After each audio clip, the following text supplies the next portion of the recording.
much like John said there, and actually much like the senior one, it seems to be the team who's at home stands a really good chance of being successful. And I suppose especially at this grade, when it's their first exposure to a brand new stadium like Páirc Uí Chaoimh. So the home game that was Gaelic grounds here against Tipperary a few weeks ago was a familiar surrounding, and you've got 15 and 16 year olds going to a very unfamiliar surrounding in a very highly pressured environment. It's the first time in that type of environment, so a home venue is obviously exceptionally important to it.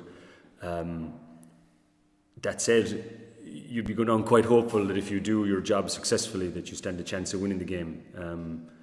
So I suppose we go down there and do our best, I think is what we can do, but it is hard to know how young men will react in an unfamiliar environment and surroundings. So you'd hope so, but you couldn't be sure.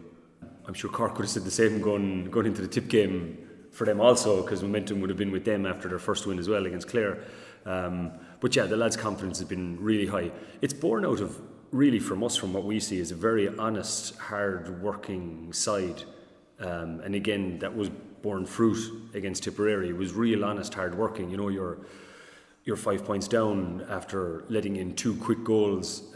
It could be enough to sink young men in their first exposure to that environment, but they were most capable of playing their way back into the game and actually played it without panic and just played the game as it unfolded in front of them. So that was a really impressive trait out of